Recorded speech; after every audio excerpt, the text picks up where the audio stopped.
Right, Steve. We done a book 18 months ago called Every Boy's Dream. Signed behind you. Where did that come from, and what was the reason with it? I mean, for me, I never really wanted to write a book about football. I get more interest in writing books about true crime, as you know, and as you do. And, you know, although it's got its pitfalls, it's something which has always fascinated me from, you know, going down the streets of the East End back as a kid and, you know, walking in the footsteps of the Krays, going to Polici's, going up to, you know, Valence Road and all of that. That's always been the fascination. But I think everybody who knows me personally knows that my true love is Newcastle United. And I've been a supporter since 1984. That was the first time that I walked into St James's Park with my granddad. And since then, it's been a huge part of my life because 1985, I started going to the games on my own, travelling home and away with Newcastle. And, you know, I've been an ever-present ever since. I've missed... I added it up the other day, and through illness and work, I've missed 7 home games since 1985, which is quite a commitment to the cause. Away games, I was travelling frequently away from home from 1985 up until the birth of my first child. Which was 14 years ago. And then I obviously committed myself to non-league football and started following Dunstan. But, you know, ultimately I'm back on the road again with Newcastle. This is my first season back as a fully fledged member of the Toon Army on the road. And I've thoroughly enjoyed it. And I think the lockdown period made us realise how much importance football is in my life, you know, and I think that is the reason that you know, I've decided to put my resignation in at Dunstan, walk away and get back on the road with the lads. But the idea for the book, Jamie, really was a couple of conversations I had with you, and I know you were keen to do a book with me because you'd had success with your other Northeast books. That, you know, I was in two minds whether to do it. I'd already done the Krays, the Geordie Connection, which had covered me Newcastle United fanzine days, but it hadn't really gone into too much depth into that because it was a book about the Krays. But I had to paint a picture of who I was. And after the conversation with you, I remember going back through a couple of old, you know, scribblings that I'd made and typed them up about me football life, about how I got involved as a football fan, some of the things I'd done.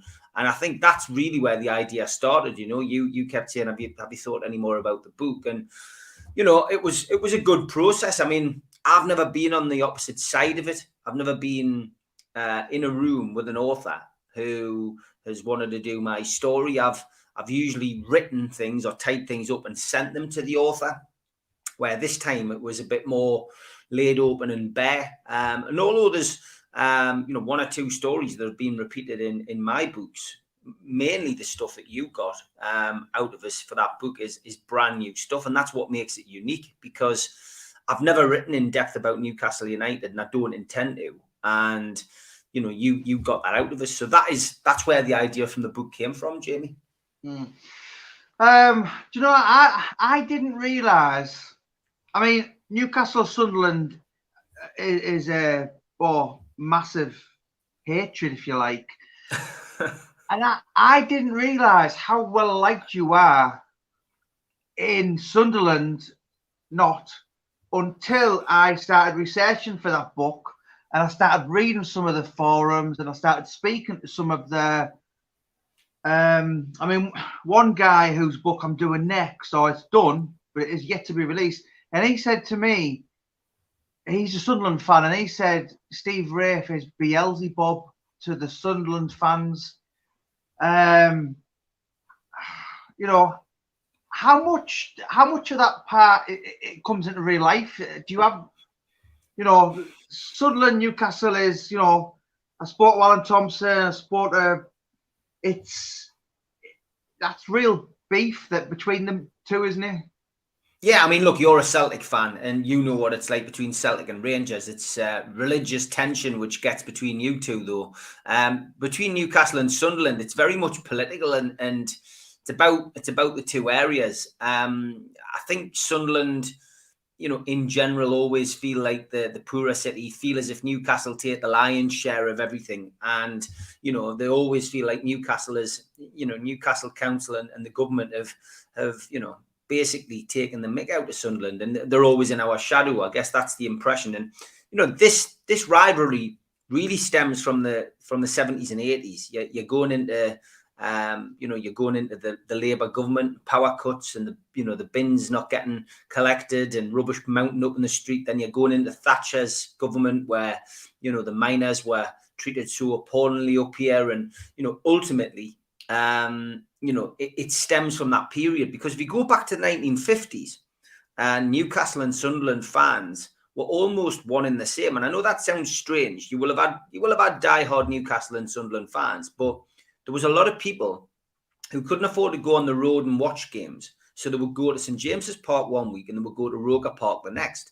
And, there was no trouble. There was no problems. There was banter. Of course, there was banter, but there was no problems and trouble. So it was a society change that essentially created this, beef between the supporters, as you would call it. And I think that was the big change. And in the 70s and 80s, of course, the youth of that particular day, started to wear different fashions. You had the change in music from punk to new wave, and hooligan films were becoming, par for the course.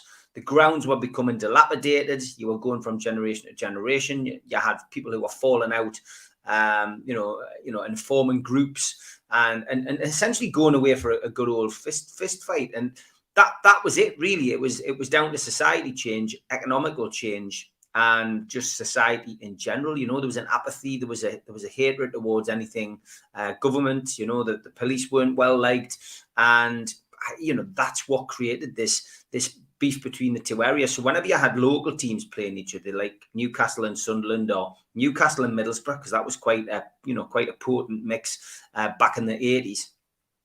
These lads, these top lads, as they were called, the firms, all wanted to have a go at each other and see who was top dogs in the northeast. And as much as there was rivalry on the pitch, there was plenty of rivalry off it. Has it ever spilled into things for me? Well, I went to school in Sunderland, so ultimately that was a test in itself. And I ended up in a private school in Sunderland because I was bottom of the class in everything that I was doing, which we'll cover in the book. And, I'd ended up in a state school in Gateshead, which by the time I came to my second year of junior school, I couldn't read or write. I got moved from there into a private school in South Shields, which had just started to take boys in. And, it was called St Anne's. It's not there anymore. And that particular school, I was one boy in a class of 13 girls. My dad, clearly felt that, my sexual preferences, shall we say, maybe questionable if I ended up staying at that school. Maybe I would be more interested in, making patchwork quilts than, playing football or something. And my dad moved us from there into an old boys' school in Sunderland. That was just the logic of my dad's thinking at that particular time. Looking back, it was the best thing he did. And that might sound weird for a Geordie wanting to go to a school in Sunderland. I didn't have any choice. I was a kid. But you know what? I learned a lot at that school. I developed as a person, and I learned how to speak properly. I went into elocution lessons. My mum and dad put us into that, poetry recital competitions. And ultimately, I just became the person that you see today. Somebody who can hold a conversation, somebody who isn't scared to talk to people, somebody who can mediate, somebody who can, essentially run businesses and put events on and write books. So for somebody who was not able to read or write 2 years into school, I've done okay. And that really is down to the fact that my mum and dad had the decency to spend a little bit of money on my education. And I'll always be thankful for that. And I still see a couple of my teachers today. I still go and see them. And again, I reference them in the book. Peter Yates in particular, my English teacher, saw something in me and allowed me to read Profession of Violence, the Kray's book, at school. And, I passed my English exam because of that. And it's an amazing journey. And that Sunderland, that spell in Sunderland, I wore my Newcastle top with pride. The lads used to take the mick whenever we were playing football in the schoolyard, I was Peter Beardsley, or I was Chris Waddle, or I was Kevin Keegan. But the lads down there, mainly Mackhams, a few Liverpool fans, because back in the 80s, of course, Liverpool were top dogs. It made me as a person. It made me as a character. Fast forward to modern day, do I get any grief off Mackhams? Well, yeah, online. There are plenty who will, revel in the word of the moment, which is nonce. I'll often I might put a thing out about Newcastle doing well, and I'll just get nonce off somebody with an anonymous profile and Jack SAFC. But ultimately, I've got a few really good mates from Sunderland who are the same age. We grew up together. I actually bumped into one on over Christmas who actually used to work at the post office that I used to run in Gateshead, and he was actually a paper boy for my granddad, and he's one of my closest mates, Keith, and he essentially came up and just, we chatted about football. Of course, you have a bit of banter, but it's, that's the main kind of encounters I have with Sunderland fans are usually positive. And there's quite a few on social media who are top blokes as well, who, we have a little bit of banter backwards and forwards. And I would say in the early days on Twitter, especially Twitter, because Twitter's the more rogue platform. Facebook's quite civilized. Instagram, you don't get too much beef either. Twitter's the one where you can, people have a pop at each other and tend not to get punished. And I find on Twitter that, I was probably a little bit too over the top with the Mackhams. I would poke and provoke and have a pop, which went down well with Newcastle fans, but Sunderland fans completely hated us for that. And that's the prerogative. But I don't do that now. I've moved on. I've grown up. And I've said to you when we were doing the book, if I ever want to bring myself back down to earth, if I ever feel as if I'm getting too big for my boots, or if I feel as if I've been a little bit arrogant, I just go onto the ready to go message board, which is the Sunderland message board. I type in Steve Wraith in the search bar, and lo and behold, there's always at least 20 pages of people going, Steve Wraith this, Steve Wraith that, he's a crap actor, he can't write books, blah, blah, blah. And it's great. But you know what I like about that as well? There's always the odd one in there who goes, well, actually, I went to school with Steve, and he's actually a really canny kid. And they're all anonymous. You don't know who they are. But listen, that's just par for the course. And I told you way back when you started off writing and doing these kind of things and want to get to the levels that, other true crime writers are. I said to you that you put your head above the parapet. It's there to be shot at. It's the one thing I'll say time and time again. And you've just got to live with it. And I live with some trolls who are permanently putting stuff up about us, whether it's on YouTube or whether it's on Twitter or whatever. And I play with it sometimes. I'll sometimes antagonize. I'll sometimes wind up. But in general, Jamie, I just ignore it. And, I think that's the message for 2022 for people. Just move. Yeah. Just move on. Do you know what?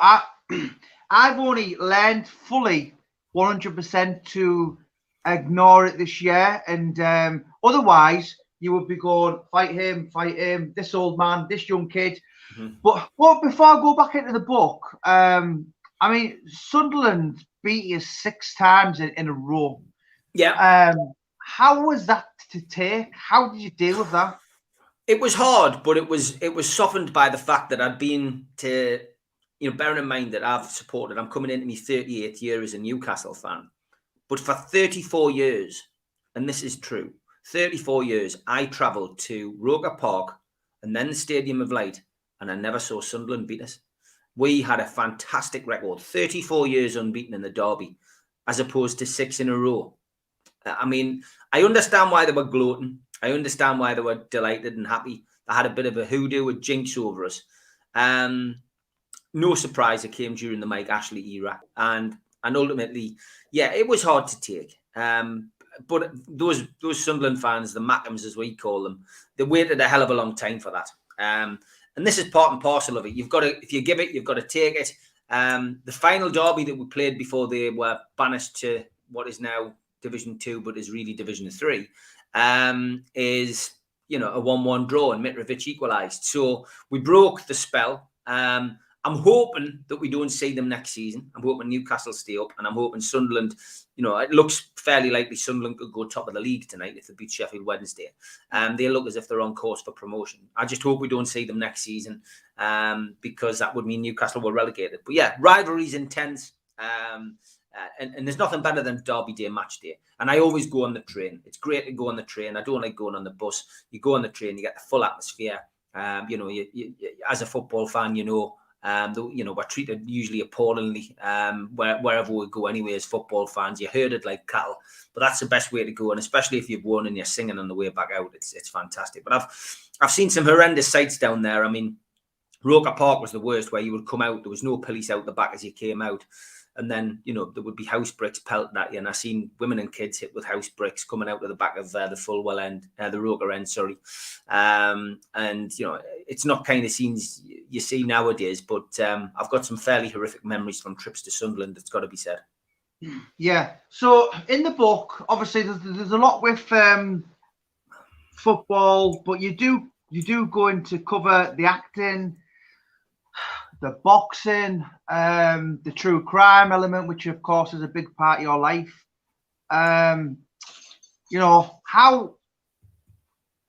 I first thought, right, we'll do more true crime. It wasn't to be. Dog, go away. Oh, I've got this Great Dane. Bloody hell, what a size. Oh, it's like a horse. But anyway, like, Luna, go away, I'm busy. Right. So, was it stressful looking back at your memories? I mean, for me, the best chapter is, and I think you worded it as something like, when people know Roy Shaw is. So you went out with this bird who was nice to look at. I've seen her on a television program, but she was slightly unhinged. And when you were in a relationship with her, of all people, she started dating after that. Unfortunately, or really unfortunately for you, was Roy Shaw. Yeah. That's a fantastic chapter, and I think you worded it as, you seen her. I think it was Charlie Kray's funeral, and you seen her new boyfriend now, and it was kind of like Nigel Benn and Eubank staring, and you thought, look, mate, you don't know what trouble you're going to have in a couple of months. That is a fantastic chapter. But was it quite stressful doing that, or can you look back now and think it was just humor? And I've got to be honest. I mean, as an actor, you often go back to events where, if you've got to get in a particular emotion, you go back to particular events, and that particular chapter in my life was quite awkward. And the Roy Shaw situation didn't concern me as much as the actual situation of falling out with this particular woman. She was beautiful. She was right up my street. She was a lot older than me though at the time. When we first met, it was actually at Dave Courtney's 40th birthday party, and it was like a who's who of gangland at the party. There was Joe Pyle Sr., there was Roy Shaw, Eddie Richardson, Charlie Richardson, Frankie Fraser, Dave Courtney, you name it, Howard Marks, Bruce Reynolds. They were all there. It was a house party down in Essex, and there was a big marquee out the back, and it was just a who's who of gangland walking through that house. And I was there with my good friend Christian, and I had my eyes on this particular woman at the time.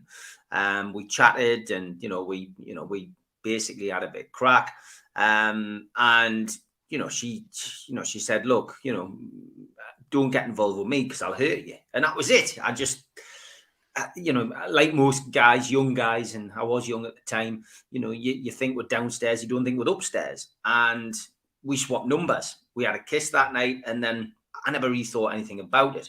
And it was a couple of weeks later when I got a phone call from her, and things moved really quickly. She invited us down to her house. I went down there. We had a great weekend, and we ended up dating. We started going out with each other. It was the second visit that I went to her house where she showed me some photographs, and these photographs were rather harrowing. And the reason she showed us these photographs is she used to wear a baseball cap, And I know you've seen footage of this particular woman, so you know exactly what I mean. But this particular baseball cap, she would never take it off. And it was because she actually had some scars, like on her head and on her forehead, where she'd had some surgery, and she was very conscious of it, even though you couldn't see them. And she showed me the photographs, and basically what had happened was an ex-boyfriend of hers had brutally assaulted her, where she needed major facial reconstruction. These photographs were horrific. You know, she shed a lot of tears. I was very upset for her as well, thinking that anybody could do that to a woman. Horrified me.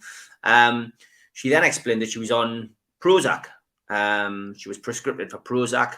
She suffered bouts of depression. Prozac, for anybody who doesn't know, obviously, you know, gives you a lift. Quite prominent that a lot of people take that in America on prescription, but she was taking it in this country.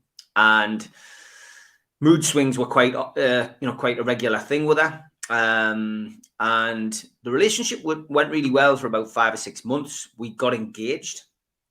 She announced that she was pregnant, and I was delighted. I took her home to see my parents, and my parents thought I was mad because this woman was so much older than me. She had a daughter who was 21. And it was just roller coaster. I went with it, as I say, thinking with downstairs, not thinking with upstairs. And then the relationship, basically, you know, it just came to an end. She went out on her night out with her daughter to celebrate her birthday. They went out in London. I got a phone call, which was quite a frantic phone call from her at 1:30 a.m. to say that the paparazzi had snapped her and that she was concerned because it was with a famous Hollywood actor. And I was like, what on earth is this? You know, I said, well, you know, get yourself in your car and come back to Newcastle. I can't, I've been drinking. Anyway, it turns out she'd been out. She had gone back to the hotel with Nicolas Cage, the Hollywood actor. And she had gone with her daughter and gone with a friend, who I won't name. And the whole result of this turned out that, you know, that the story was sold at the paper. She walked out of the hotel room with his driving license, so that there was proof that they'd actually been to the hotel room. There was photographic evidence of them together. As a man who's engaged, who's expecting a child to this particular woman, my mind is like, well, yeah, you're torn, aren't you? I was like, I can't, how can I stand by somebody who I can't trust? Because I actually felt she's gone back to the hotel room. She's obviously done the business, and then she has left and taken this person's, details. The following week, she came to mine, you know, and I ended the relationship. I just said, we can't continue. And the story went in the paper. The journalist came to my house when she was there that day, and she gave the story to the journalist. It mentioned that she was engaged. I told them I didn't want my name in the paper, which they kindly omitted. They didn't put it in. But basically, the headline was "Glamorous Granny" with Hollywood actor or whatever like that. I've still got the cutting somewhere. I was horrified. You know, it was embarrassing for me. You can imagine, you know, me going to manage my Sunday morning football team and the lads all having a laugh at this story in the news of the world. And I left it. And it wasn't about 3 or 4 weeks later, you know, I was pretty down. Didn't know what was going to happen with the baby. And I get a phone call out the blue. She basically says that she's miscarried, which of course I'm now devastated about. And, you know, we agreed to meet because I'm that kind of person. You know, she's going through a miscarriage. So I'd forgotten about the infidelity or supposed infidelity, alleged infidelity, whatever you want to call it. And we ended up meeting up. She came back up to mine. We made up, and we got back on. And she basically offered to pay for a holiday for us, to go away to Greece, a place called Thessalonica in Greece. Never been before. I'll never go back, that's for certain. But it was basically a 5-star hotel. It was all inclusive. I'd never been on an all inclusive like trip, you know, as a Geordie boy. It's not something I'd ever done. I've been to Magaluf and I'd been to, you know, Faliraki with the lads, but I'd never been in a 5-star hotel all inclusive with a lovely woman. And we went over and we had 3 great days. And then we went to this market in the middle of nowhere. She wanted to go shopping. And on that day, she just turned on me and she just said, I don't want anything else. Do you think that was premeditated, though? Yeah. No doubt about it. So she ended up leaving me, or trying to leave me, in this market, which was about 10 miles away from the hotel. and basically said that she was booting us out the hotel room and she didn't want to see us again. She didn't love us. She never loved us, and that was it. Wow. Talk about pre-planned. So I managed, she got a taxi, but I got in it. She was telling the driver to kick me out. I was saying I want to go back to the hotel. So anyway, the driver just drove, got us back to the hotel. She went straight to the pool, and I went straight upstairs. Luckily, I had a key for the room. I went upstairs, started packing the bags, packed everything in 2 carrier bags. I mean, basically, when she took me there, she said, don't bring money. This is all on me. Just bring your passport. That's all you'll need. So I got back to the room, packed my bags, got on my mobile phone, I rang my mate. My mate didn't ever like this girl, and he always said it'll end in tears, and he was right. So I told him I needed his help. I said, I'm gonna have to get some money. I'm gonna have to be able to book a flight, get away from here. Can you pick us up wherever I managed to get to? So he started looking at flights. He booked us a flight to Luton. It's the only place you could get a flight to. And it was direct from Thessalonica.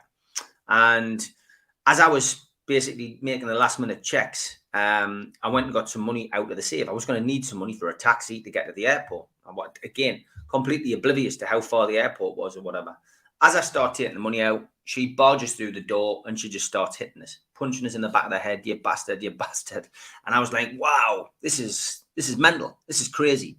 And I managed to stop her and push her onto the bed. As she falls onto the bed, she bashes her hand on the pebble dash wall.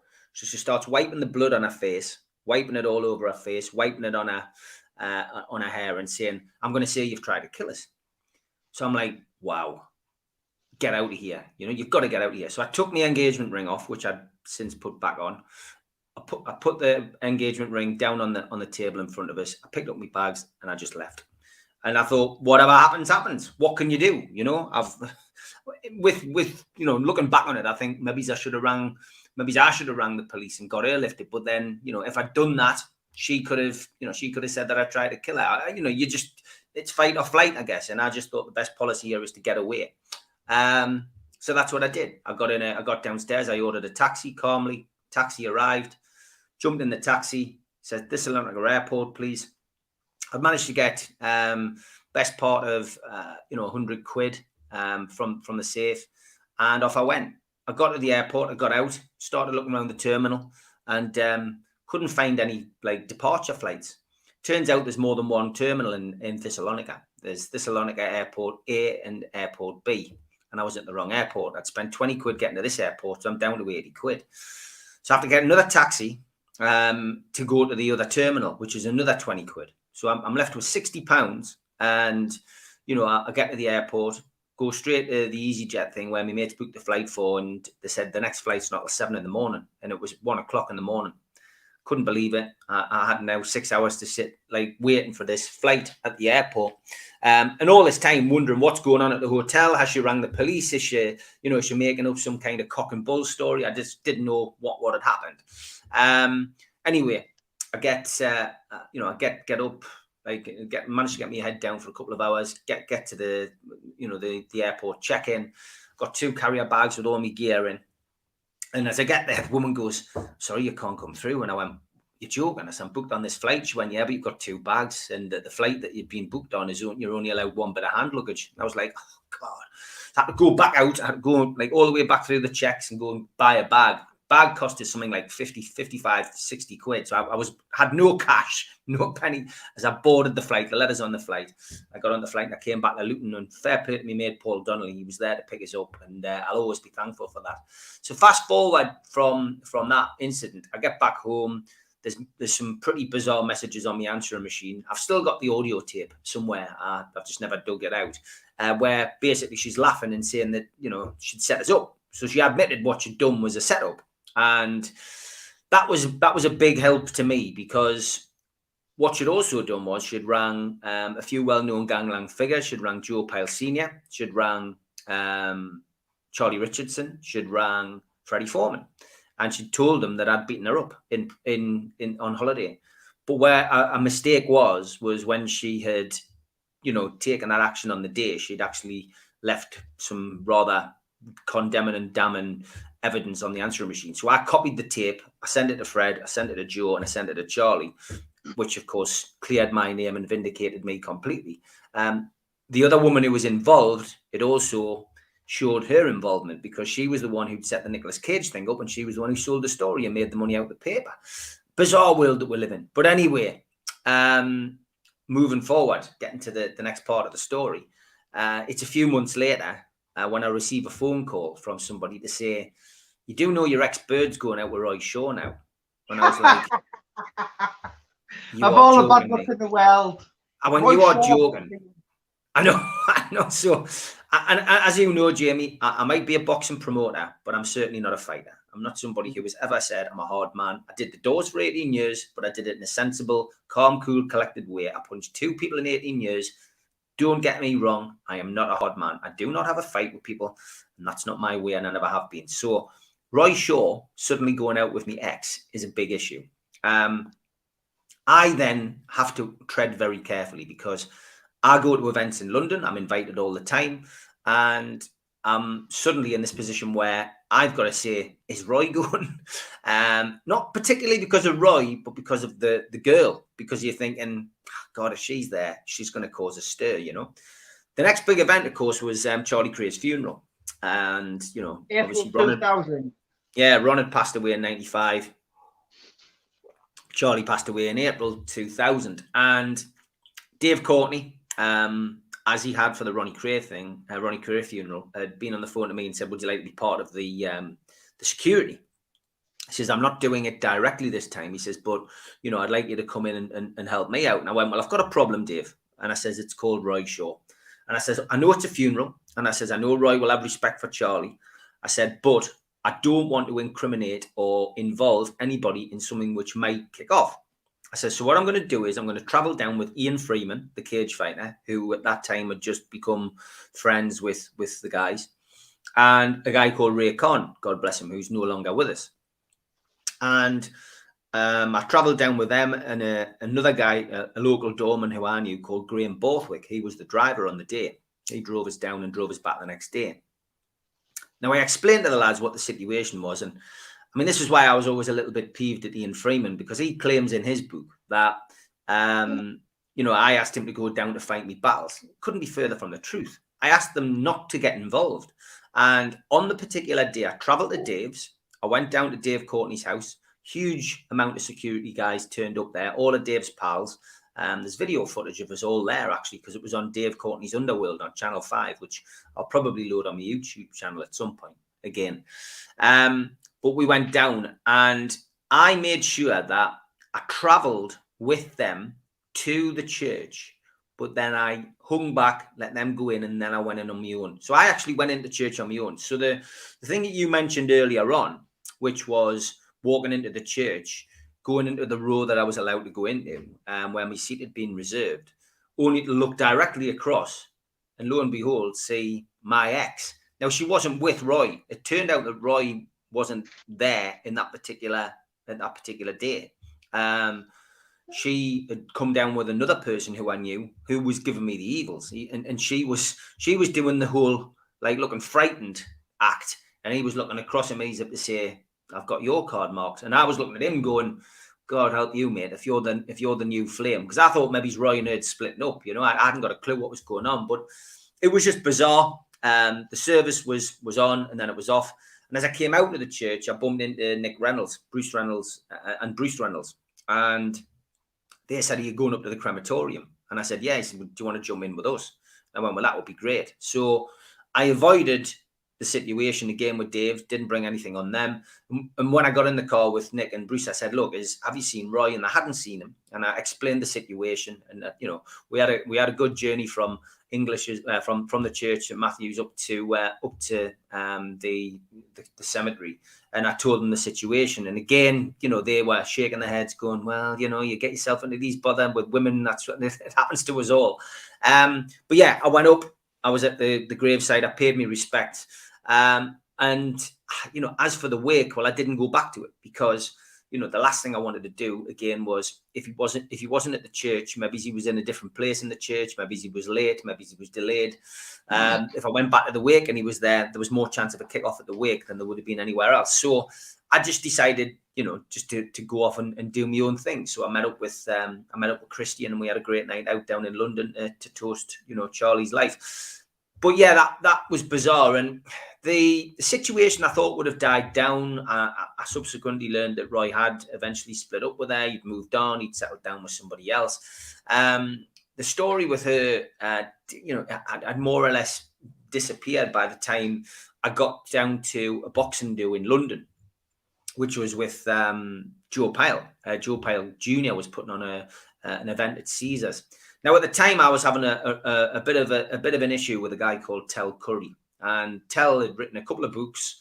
He'd ingrained himself into the gangland scene by writing a few books, and he was clearly jealous of me.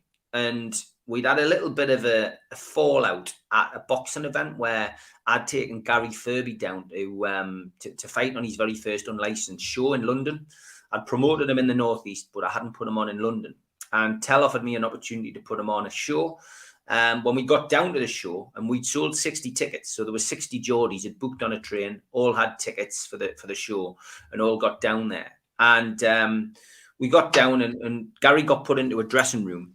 We got put in with this Polish guy and his house second. And as we're sitting there, the two fighters start talking. And the guy says, "Oh, and how many fights have you had?" to Gary. And Gary says, "Oh, well, I've had 5 pro. I've had about 20 unlicensed, blah, blah, blah." So anyway, in Polish, the guy starts kicking off with his trainer. And the next thing I know, Tel Curry comes in, and there's an argument backwards and forwards between him and this trainer. Anyway, so Tel comes to me and says, "I'm sorry, mate, your fight's off." And I went, "What?" He goes, "Your fight's off." He says, "He's just found out that Gary's got a pro record." And I was like, "You're joking me." I says, "You haven't even put them in separate changing rooms."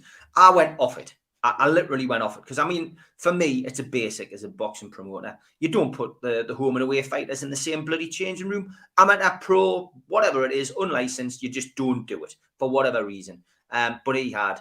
And I wasn't angry for myself.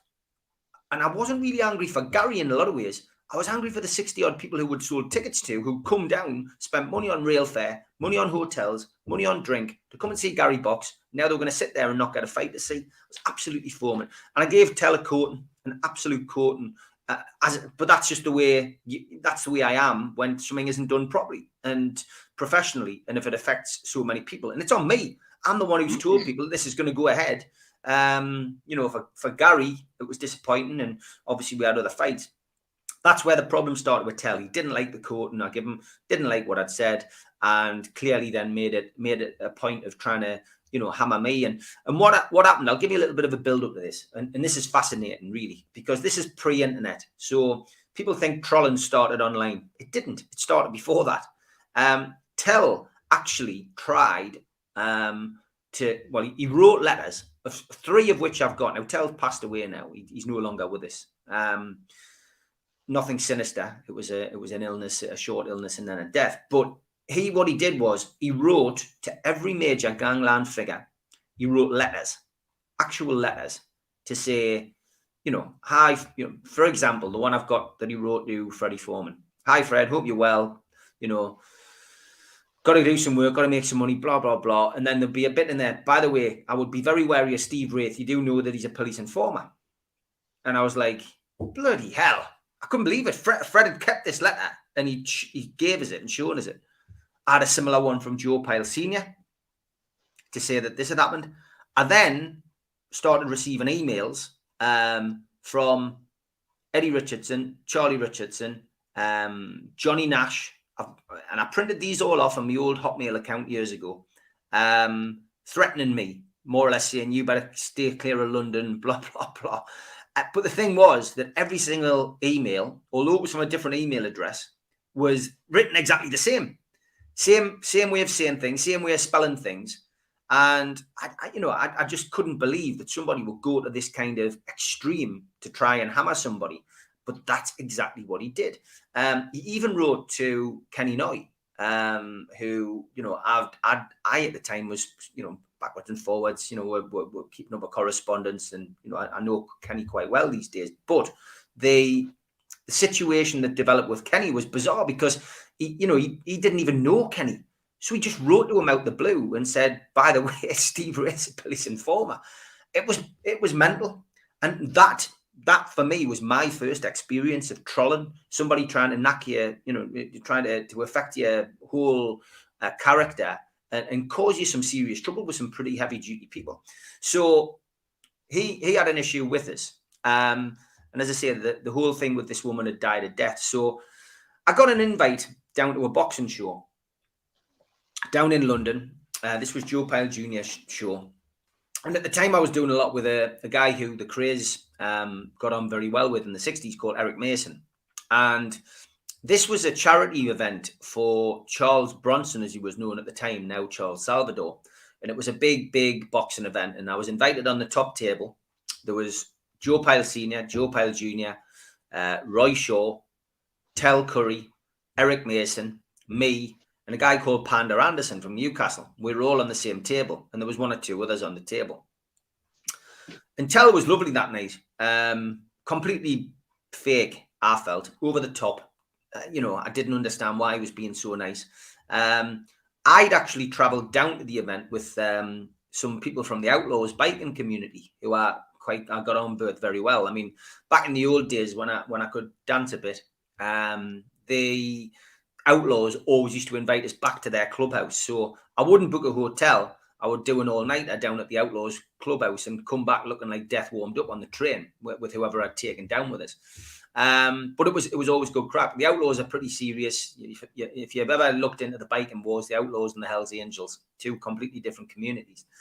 But the complete dislike for each other. So they came down with me. I went down on the back of a bike, actually, a motorbike, Outlaw Phil's bike.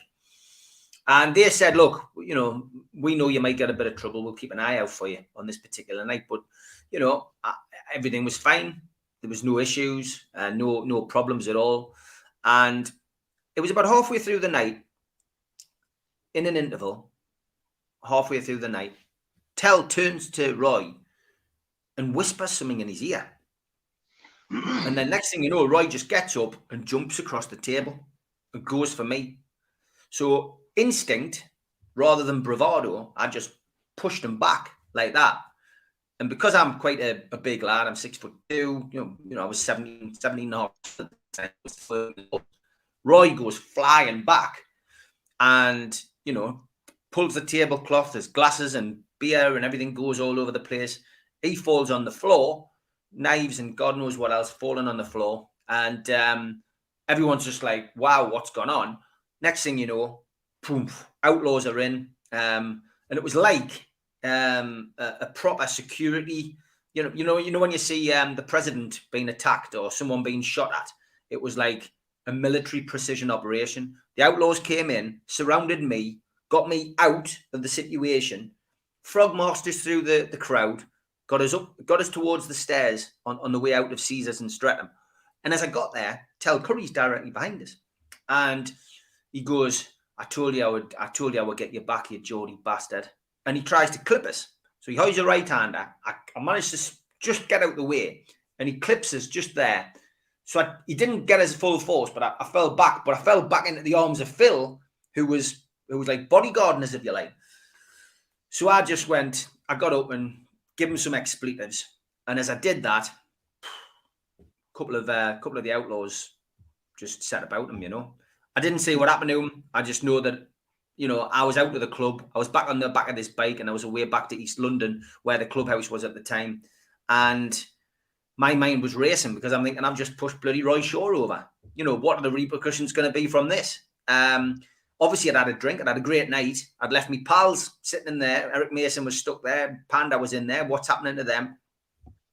I got back to the Outlaws clubhouse. There was a few phone calls made. And, I spoke to Joe Pyle. Joe said everything was fine. He says, Roy shouldn't have done that. We've spoken to Roy. Tells wound him up. We need to get this situation sorted out. I said, well, look, I'm happy to come down and see you wherever you are. They were all in Cheam by this point. But he says, no, there's no need for that. He says, I'm going to sort this out, and I'm going to speak to Tel tomorrow, and we're going to sort this out properly, So that's basically what happened. I got a phone call from Dave Courtney, who I believe was in America. I think that was his last ever trip to America. and he couldn't believe what was going on. The jungle drums had obviously reached him in America, that there'd been bother at this boxing event between me and Roy Shaw. And it all just, you know, I thought it would have got out of control, but actually it probably did us the biggest favor. The following week, I got a phone call from Joe Pyle Senior to say he wanted me to come down to London. He wanted me to have a sit down with Tel Curry, and that he was going to sort it out, and that it was going to be at a place in Wimbledon. Did I know Wimbledon? Well, I used to go for my family holidays down there. I knew it very well. So I went down on the train. Didn't go suited and booted as I normally would do. I went down ready for a scrap, if I'm perfectly honest, because I thought I'm going to end up in a straightener. Yeah, but I just knew that I'd been asked to go down. I got to Wimbledon station. As I got out of the entrance at Wimbledon station, there's like a taxi rank outside, and you've got the you had the florist on one side, and you had like the Evening Standard seller on the other. And there's this big white limo parked outside. And if you've ever watched these gangster films where somebody gets in the back of the car and the locks go down and it fills up with smoke, it was like one of them. I was thinking, I'm gonna die here. You know, God, no, where am I going? Yeah, what have I done? But anyway, I just went with it. And I got taken to this Italian restaurant about half a mile away. And we pulled up. I got dropped off by Perry. In fact, this story's about Perry was the driver. And he's, if you think about The Sopranos, there's always like your stereotypical big, large guy. Well, this was Perry, but he had a very squeaky voice. And as we're on the way to the restaurant, he's telling us a story about his job for the day was to try and get a mouse out of the house. And the woman in the house had been standing on a chair like Tom and Jerry.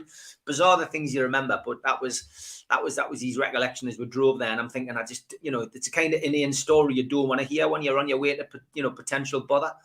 Anyway, I got to the restaurant. I walked in.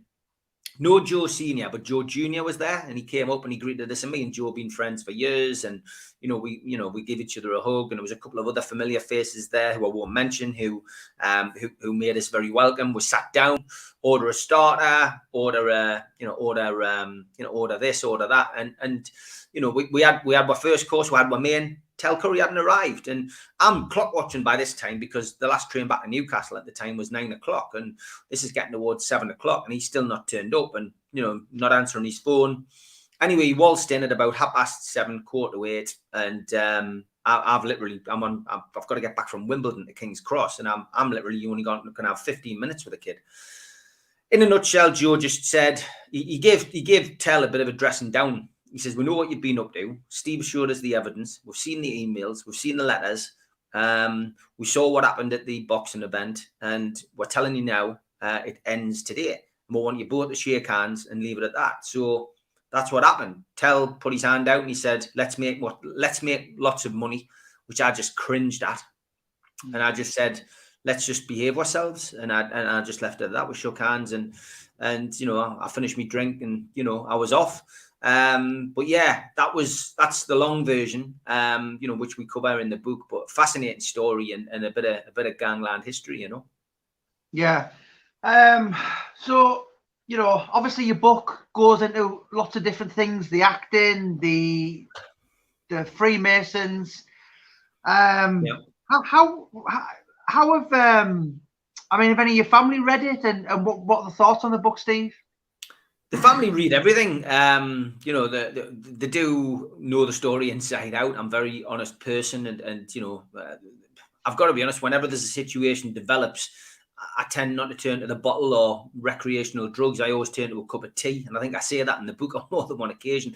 Yeah, you're very much kind of like Winston Churchill. I've never had a hot drink in my entire life, and a lot of references in the book was when your world has fallen down. Right, let's have a cup of tea. And yeah, it's a British thing. It's a very British thing, and I think that's it. Yeah, and Winston Churchill is my hero. And I do genuinely, feel that that's where I've probably got that kind of little thing from. But yeah, I mean, the family do like it. They always scratch their head a little bit, I guess, about why I caught the publicity sometimes, but they understand that it's all part and parcel of being in the public eye and doing the stuff you do. And, over lockdown, especially, the books that I've written, the documentaries I've made, some that I've made with you, they've sold well because, people have been sitting at home. We've had a captive audience. and likewise, you know, the podcasts on YouTube have become an integral part of my life. I didn't set out to be a YouTuber at the start of lockdown, but ultimately that's what I've become, and I've enjoyed that. I've enjoyed most of it. I can see Martin's question in the chat. Ask him about the Young Paper Boys. The ongoing beef between me and Paddy Conroy and him and Stephen Sayers has taken over probably the last 6 months. There's been a hell of a lot of to and fro, but it's not the only one that's been dedicated to YouTube. You've had Sean Atwood with James English. Then we had Sean Atwood with Darren G. Then we had Darren G and Sean Atwood making up. Then we've had the whole Decker Heggie situation. Then we've had other people. There's been drama, and I think one thing that I would take out of it is that people clearly enjoy it. People do enjoy the drama. They enjoy the comedy. They enjoy people being criticized. They enjoy people being exposed, and I think it's probably a reflection on how bad television is these days, that people are actually chipping into YouTube and going, actually, this is worthwhile. I mean, Warcry Publishing's YouTube channel's on the up now as well. There's some good local ones. I know you've had your beef with Brian and Emma, but their channel's done well. You've got your situation with Decker has now brought into interview Karma Corner, which I'll always promote. I did a little award ceremony last night. Now I gave Karma Corner the second top one. It's my go-to on a morning now for like 6 or 7 minutes of madness. But Martin's question ask him about the Young Paper Boys. Martin, honestly, the Paddy Conroy situation is disappointing in a lot of ways, because that guy, he's got a YouTube channel now with 7,000 subscribers, which could do really well if he concentrated on doing good content. I actually like Paddy. I've said this on more than one occasion, even on my own podcast. I actually quite like the bloke, and I've got the actual experience of meeting him on a couple of occasions. I've interviewed him. I've met him. I've got no issue with him. He's got a misapprehension about me running a smear campaign against him. He couldn't be further from the truth. He's now decided that because he can't get a bite out of Stephen Sayers, because Stephen just makes professional videos, that he's going to target me because he thinks I'm somebody who's an easy touch, and I'm not. And he thinks that I'm sitting at home being worried or concerned about him, and I'm not. And that's the problem. He's trying everything he can to provoke a reaction. The difference is that there's no skeletons in my cupboard about anything that he's talking about. Young Paper Boys is just another slur and slanderous accusation. So he's either wanting me to be sitting at home terrified, which I'm not, or he's wanting me to react, and he's wanting me to go to the police, or he's wanting me to go to a solicitor, or he's wanting me to make some kind of complaint against his channel. So then he can hold a bit of paper up and say, see, Steve Wraith's just as bad as me. He's made a complaint to the police. Martin, the one thing I'm not is stupid. And, if he's going to take my politeness as a weakness, then more fool him. He should look at 2022. Anything that he gets off Anthony Burgett for making a podcast kit, or whatever he's getting, then he should concentrate on making some decent content. And if he wants to continue in this pointless battle, it's going to be one-sided from 2022. And I'm a man of my word. There is going to be no more talk on any other podcasts or any other documentaries or stuff that I do about Paddy, because I've got no interest in them anymore. I've got no interest, full stop. And that isn't me retreating. That's me just saying I'm drawing a line under it, because the content that I make is a lot different, and for me is something which people enjoy. So I'm going to continue doing what I'm doing. I have done an interview with Video Craig, who's been mullered on social media for his past. And again, you put your head above the parapet, you're there to be shot at. People will start digging and looking and saying, well, what's this guy done and what's he done? And people will come forward, and that's what you've got to own it. You've got to own your past. But I did do an interview with him. And when he gets that out there, obviously we cover the Paddy story in depth, with evidence, with screenshots, with letters, with everything you need to see. And that will be the final word. But if he doesn't put that out in the new year, I can't do anything about that. But that was recorded pre-Christmas, so we'll see. So Martin, I hope that answers your question. Young Paper Boys, and I've just mentioned I was out with one of them, who's a Sunderland fan, over Christmas. It's all lies, mate. It's utter rubbish, and he's not going to get a bite off us. I'm not going to start going, I've not done this, blah, blah, blah. I'm just going to crack on and do what I do, which is making good content. And I've got some great interviews lined up for the new year. I've got to say though, it's a fantastic name. I wish some of the trolls give me some better names instead of like Fat Lesbian. But Mr. Humphries is. I wish if there's anyone watching out there, please give me an. If someone branded me that, I would run with that far more than you are.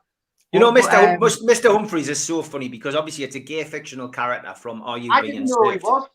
Well, John Inman was a great actor, and I mean, I used to watch that, and his catchphrase was "I'm free," and it was so funny to watch. And I mean, everybody in it. You had Captain Peacock, you had Mr. Grace, you had Mrs. Slocum and a pussy. I mean, it's just good old fashioned 1980s comedy. And if you've never seen it, get onto YouTube and watch it. But yeah, he calls me Mr. Humphries because I was hitting his channel with defamation. He actually had me in his about column for a long time, saying that the channel was about me. Then he basically started making videos naming me on a regular basis, saying I was doing this, saying I was doing that. So it was quite time consuming. I spent a lot of time, but I got about 100 of these videos taken down for defamation, because the only reason that YouTube will take them down is if it's proven that it's a lie. And everything that he was saying was a lie. And, ultimately, he's made some great videos. He's made some poor videos. My favorite one at the minute, I've got to be honest, and again, I haven't watched it. Obviously we see them go out, and I've got my man who downloads them and keeps them for a rainy day. But the best one was when he was sitting in complete darkness, and he had some kind of light contraption on his head, made him look like the devil. I've got to be honest, that is just funny in itself. But no matter what he said, and it's probably against me, I think it was entitled Mr. Humphries Smear Campaign or something. But ultimately, it's funny, and people enjoy watching it, And I think there is a good opportunity for him to probably move on and progress. The good news is Stephen Sayers is setting up his own YouTube channel, which will be launched in the new year. So again, that means that from my perspective, I won't be putting anything up to do with Stephen on my channel anymore. Stephen's going to have a right to reply on his own. I think he's getting a lot of help from Neil Jackson, of course. So, it'll be done professionally. It'll be done properly. And I think it'll be interesting to see in 2022, those two going hammer and tongs on the internet against each other. I don't know whether Stephen's applied for a shed to be built in his garden yet, but so it's bizarre. It's bizarre. Yeah, every boy's dream. So it's available from Amazon, eBay, 330 Waterstones in Great Britain. It covers your life from being born to football, boxing, true crime, unlicensed boxing, promotion, masonry. It basically covers your whole entire life. And I think it was really funny that, listen, Newcastle have never won anything in my lifetime, or probably your lifetime for that matter. And I think the way you wrapped the book up was, on my grave it'll say, if Newcastle ever win anything, knock really hard and tell me. You have been a long-suffering Newcastle fan. You do go in depth. You know a lot about the club. So we'll finish off on Newcastle. Eddie Howe didn't get the Celtic job. Kind of held the club to ransom a bit. Alan Thompson done all his pro licenses with Eddie Howe, and what that guy's done in football by taking Bournemouth up 4 tiers, it's phenomenal. Do you think in the next couple of years you will see Newcastle signing the best players in the world? And because at the minute you're pretty much just trying to stay up. And do you think you'll ever walk about with a shirt saying, I supported Newcastle when we were shit? Possibly, yeah. In fact, we might end up selling them. It's one of them things we're always on top of on NUFC matters. Merchandise. Look, it's been a hell of a year for us. October saw Newcastle taking over and become one of the richest clubs, if not the richest club in the world. For a Newcastle fan, for Newcastle, that's fantastic. They're coming up to their first big test, though, aren't they? The January transfer window opens on the 1st. Newcastle, of course, have got COVID in the camp now, and they've got injuries. But from our perspective, we're waiting to see, what they spend. I think the problem we've got at the moment is not the manager situation, but it's the chief executive, the director of football kind of angle. We haven't got anybody at the club who is experienced in that. They've brought in a temporary solution to try and get the deals over the line. So we've just got to hope that they've done their homework early and they're going to get players in early, because we need that. I've got a feeling the Southampton game's going to be off as well. That buys us a little bit of time because it's FA Cup weekend. The weekend after we play Cambridge at home, so we've got a couple of weeks before our next Premier League game, and hopefully the teams around us that have got games in hand will struggle and lose their games, and Newcastle will find themselves in a better position. But yeah, look, I hope we'll spend money. We need to spend money. Do I think we'll stay up? Yes, I do. I think Newcastle have got more than enough to stay up. I think we showed that against Manchester United the other night when we should have got 3 points, but we didn't. We got a point, but it's a point nobody expected. And yeah, I think T-shirts will be all around Tyneside when we do actually win that elusive trophy. And how long do I think before we'll win a trophy? I think if the investment is as good as we hope it's going to be, I can see Newcastle, finally getting that monkey off their back, within the next 5 years. Anything you want to add, Steve, before I let you go? Buy the book, Every Boy's Dream. It's had a good push. It is available in all those places, Jamie said. The Backpage shop in Newcastle and the Metro Centre have also got copies. And you'll not be disappointed if you like the crime side of it, you like the football side of it, you like the book writing and the criminal side of it. Get a copy. It's well worth a read, and it's starting to sell well now. But yeah, thanks for doing it, Jamie. Well, listen, anyone who fancies checking Every Boy's Dream out, I've put the Amazon link in the bio, so click on the bio for this video. You've been very brutally honest. There's a lot of funny things, ups and downs, and it doesn't get. I mean, I think it's hilarious. Roy, of all people, your ex started dating was Roy Shaw. You only had to look at the guy's eyes to see what he was about. This was a guy who was certified insane a couple of times, kicked prison doors off. I imagine it would have been pretty scary at the time. But you've been professionally honest, and there's a lot of humour in the book, and it was fun to do. So thanks for your time, Steve. Take care, mate. Thanks very much. God bless.